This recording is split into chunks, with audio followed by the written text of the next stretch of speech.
What's up, guys? Welcome back to Newswave. Happy New Year. We're now into 2019.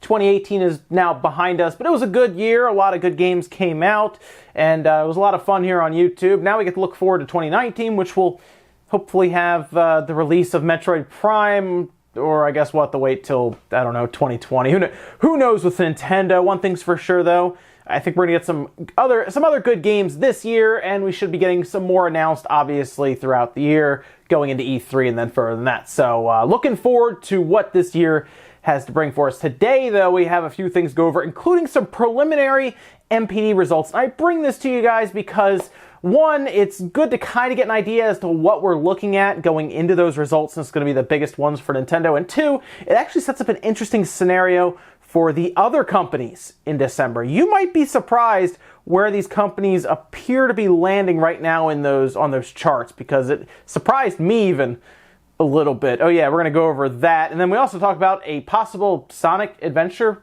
remake. We'd see if anyone wants that. I would be interested in it if they do change a few things. We're gonna go over all of that. As always, guys, enjoy these videos. Do hit the like button, it does help out.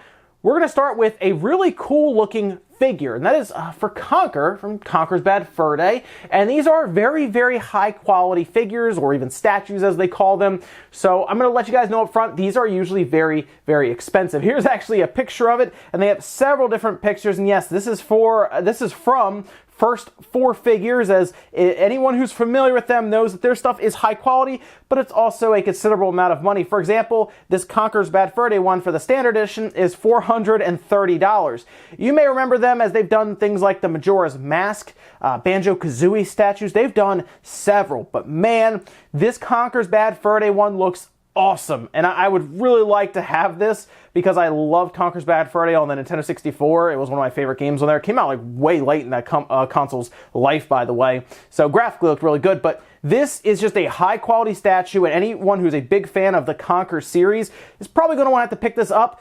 Although, like I said, even like the Majora's Mask was expensive, and just ordering it puts you in kind of for like a reservation. To be kind of a big fan of the series, but they don't just do like Conker, and you can go through there. They have a ton of stuff. There's really cool Phoenix Wright one, because I know there's a lot of big Phoenix Wright fans out there where he's just pointing with objection. It looks really nice. So you might maybe even take a look on their site, because they're not all this expensive. I saw some for like 150 and 200, and they were really nice looking as well. And to be honest, if I go to like a GameStop and they have statues there, some of those statues are over $100. So I guess looking at it from that angle with the quality they put out, it's not terrible. But Conker for $430, you might have to think about that at least a little bit. Oh, and check this out. We've talked about Activision Blizzard quite a bit, as it almost feels like Activision kind of swallowed up Blizzard, and they're making them make mobile games, and they kind of lost touch with their fan base. It was 2018 is definitely going to be remembered for companies like Bethesda and Blizzard kind of taking a bit of a drop down in their fans' eyes. But Activision Blizzard seems to be having some more chaos internally going on. As you're seeing here, it looks like Netflix has actually poached Spencer Newman, who was the chief financial officer for Activision Blizzard, and it seems he's going to be going to Netflix with a source from Reuters, and this is very weird. So Netflix, of course, has been looking at more and more things for interactive movies, for example. They just released one recently, and even the idea of maybe putting out games through streaming services. This is all very interesting to them because, of course, it lets them break into a new market for Netflix that is obviously very hungry for content with gamers. And, of course, if it's streaming, they can build it into TVs and all kinds of stuff. The accessories come into play. There's a lot of cool stuff you can do if you can nail down the interactivity, the gaming side of it on your service. It is interesting to see them go to get a CFO like Spencer Newman from Activision Blizzard. However, Activision actually put him on paid leave already, so they were planning to fire him for an unspecified reason, which is odd. I don't know. Again, it seems like there's just chaos at Activision Blizzard, so I have no idea what's going on there in the first place. And honestly, he's only been with them, according to his company bio, since May of 2017. So he hadn't been there he didn't have like a storied history with Activision Blizzard or anything like that, but still, for him to be leaving Activision Blizzard, going to Netflix, which Activision's been very successful, obviously. They make a lot of money. Microtransactions help, but they make a lot of money. And now he's going to Netflix to do something as the CFO there. And guys, quick news out of the way, let's get into bigger stuff. We're actually going to start with an odd piece of news that popped up, and it has to do with RetroArch, which if you know RetroArch, you know it lets you play pretty much any of the older games. It's a very robust group of emulators that you can put on your computer or Raspberry Pi, all kinds of stuff, supports it now. But what about a game console, like a current generation game console? What about the Xbox? Because it seems that they're actually pushing for that right now. They put it out on Patreon, and then they also put it on Twitter, as you're seeing here, where they're saying, "We've bit the bullet and will commit to releasing an Xbox One port of RetroArch for early 2019. Might require developer activation and might not be available in the store, but will be possible for anybody with an Xbox One to obtain nonetheless." So what they're talking about there is a developer mode that any Xbox One can take advantage of. Remember, they talked to us about this a while ago. They wanted anybody to be able to develop something for the Xbox One without too much issue, and then they basically have like their own early access indie corner kind of thing. RetroArch would basically take advantage of that. You wouldn't be able to just download it outright from the store, so maybe they release it, you put it on a flash drive, you pop it in when it's like in the USB port, when it's in developer mode, and then you just kind of load it up. But this is an odd gray area that's going to take place here, and I don't really know how this is going to turn out. I feel like it would be okay, I guess, because emulators are technically not illegal as long as they're done right, as in it's not using code that's copywritten by companies. You reverse engineer it with your own original code, and a lot of them leave it open source because of that, and it just works out that way. But putting RetroArch on a current generation system that's sold in stores like an Xbox, and then you can play, I don't know, PlayStation games, Nintendo games, Super Nintendo, Genesis. I mean, think about all of those games that maybe you play on your Raspberry Pi, but on your Xbox. I'd also be curious about what performance would be like, because I feel like it would be okay. I mean, the CPU is a little weaker in the Xbox One, but they know what they're developing RetroArch for. It's not going to change around like it would with, I don't know, like two different laptops or different models of Raspberry Pis or anything. It's not going to change around too much. So I don't know. What do you guys think about RetroArch being released on the Xbox One to play what is supposed to be your backups of the games? Of course, we know how that usually goes down, but it is an odd thing to hear about, basically a very robust emulator that can play all of the games that don't technically belong on the system, but can play it on the system. Also, it seems to be pointed out that to get into developer mode at this time, you need to get a developer key, and that's about $19 from what people are saying. So you will have to put a little bit of money in, but if you can get RetroArch on your Xbox, it's probably worth $19 if you have, once again, a lot of backups of your currently owned games. Next up, let's talk about Sonic Adventure, which I know a lot of you probably have fond memories of Sonic Adventure. I'm curious if you've gone back and played it recently. It has some rough edges, we'll say that, to put it lightly, right? It has, I don't think it's aged very well. I actually like, my favorite part of any of the Sonic Adventure stuff right now is playing the first level of Sonic Adventure 2, and that's kind of it. After that, it starts going downhill pretty quick. Technically the first level in Sonic Adventure 1 as well, because you got the whale behind you that was really cool. We'll talk about a little bit about that in a second, but let's talk about why this is circulating right now, and why the idea of a Sonic Adventure is getting people really excited. Where did this start? Well, in an interview, the head of Sonic team said this: "It was the first high-speed 3D action game that also featured a scenario highlighted with 6 different stories, the A-Life Chow, 6 unique styles of gameplay. It is a unique game offering even 20 years after its release. At the time, it also wasn't just a solitary software release. It was the title to bring people to the Dreamcast, and we were given the budget to make something to showcase the hardware. However, it was the very first 3D game that we worked on, and looking at it now, I can see the rough edges it has, which really makes me want to remake it again." And this is from Takashi Iizuka, who is the head of Sonic team. This was an interview with Retro Gamer, and yeah, I can see why they're looking at this saying, I'd like to go clean this up, because we have a lot of experience now with 3D games. Obviously, there's been a lot of 3D Sonic games since then, good or bad, and that's up for debate for a lot of people. In some cases, not really even a debate, but they've obviously gotten a lot more experience, and I bet you they would like to go back and fix it up, new coat of paint, maybe fix up a lot of the mechanics that were weird in the game. See, the original Sonic Adventure, let me tell you something, when that showed up, and it didn't necessarily show up right away. See, when you bought your Dreamcast, you got a demo disc with it. I remember the demo disc very well. It had, from what I remember, it had Tomb Raider on there. I believe it did have Dead or Alive on there.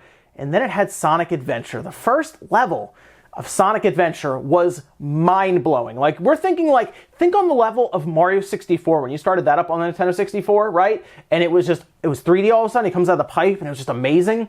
That was the level for me when I jumped over from the PlayStation 1 to the Dreamcast, because I got the 64 first, then I got a PS1, which was really cool. I was playing Tony Hawk Pro Skater 2, Final Fantasy 7, 8, and all these other games. And then here comes the Dreamcast. Sonic Adventure 2, or Sonic Adventure 1, 2 also, but 1, when that showed up and you get that first level and the whale is behind you smashing and you got the VGA graphics, the visuals that were really clean and smooth, it was like, it was definitely next generation at the time. I felt that jump. A jump I haven't felt in a long time, ever since going 2D to 3D. That was it, and they're absolutely right. It showed the power of the Dreamcast. From then on, I was like, man, the Dreamcast is it. Then the PS2 showed up, and it was kind of downhill from there, but still, the Dreamcast was impressive at the time, and Sonic Adventure showed it off. I actually would like to see them remake it, and they did kind of put it out. So the original one came out in 1998. They moved it up in 2001 to Sonic Adventure DX, because I remember playing this on my GameCube, and a little better, I guess. Visually, it was better. They also put it out on Windows. You can get it on Steam right now. Even I think it was like, I checked it the other day during the sale. It's like $1. Check that out, I guess. But I would like to see them come back and redo it, because there are some parts, specifically as you get further into the game, where certain characters like Knuckles' story was all right, but man, I don't know, something about running around as Knuckles and his controls and everything. I think just the controls in the game in general, after you get past like the first level, start to fall apart a bit, but I would like to see them go back and do it. I think it'd be really cool, and I'd be curious if they would work on it for something like maybe just one platform. Maybe they go to a company and say, we'd like to remake Sonic Adventure. Would you like to publish it? Like Sony or even Nintendo. I don't know if Microsoft would be interested in publishing that, but that, or they go on multi-platform. Here's the real question to Sonic fans, and I'm very curious. If they had the option of going forward and putting a new game out, or kind of taking a bit of a detour for now and remaking the first Sonic Adventure, which way would you like them to go? Would you like them to go into new territory for Sonic and do something like, not Sonic Forces, but you know what I mean, like the next Sonic game? Or would you like them to go back, grab one of the older ones that have kind of that fond memory nostalgia goggles going on, and fix it up, tune it up for kind of modern day gameplay, and put that out? Let me know what you think about that one. Then our last bit of news, let's talk about the preliminary NPD data for December. So December's sales are still going on at NPD. It doesn't actually close until January 5th, I believe. So yeah, it does go a few days into January. It was kind of cut off a few days early in December. They're off by a few days on either side of the month. But we've been looking at this past quarter, October, November, December, for Nintendo, because it is the most crucial part of their fiscal year to meet their 20 million quota in the fiscal year. So that would mean that they would finish the fiscal year at the end of March with 38 or so million Switch units out there, which is ridiculous in 2 years, obviously, for a system.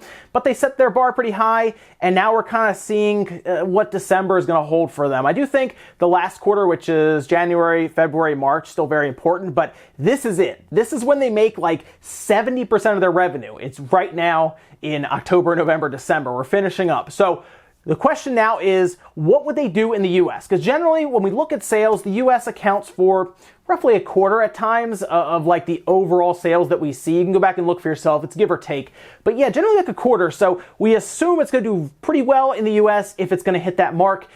And, well, it might actually do better than what people are expecting. That's the crazy thing, by the way. I saw what some of these people were talking about. I was like, wow. But I've noticed one thing. There's a certain person that actually goes over some of the NPD stuff early at times and makes predictions and stuff. And they always seem to be right, or almost exactly right. And it seems that they do have kind of the sales data that's being gathered.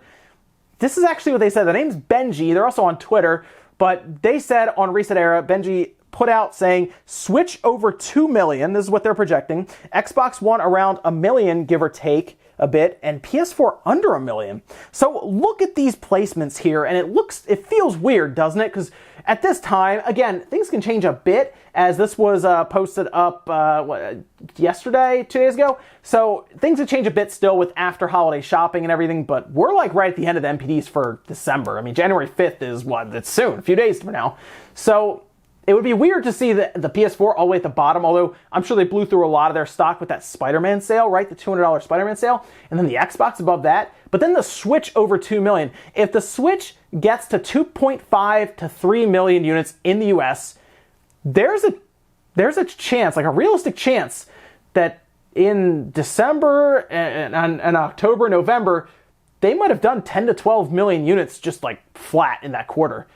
Which would be ridiculous, by the way, and they would have to report that at the end of January, and that's what we have to keep an eye on. But we're going to get the NPD results first. We'll get those third week of January.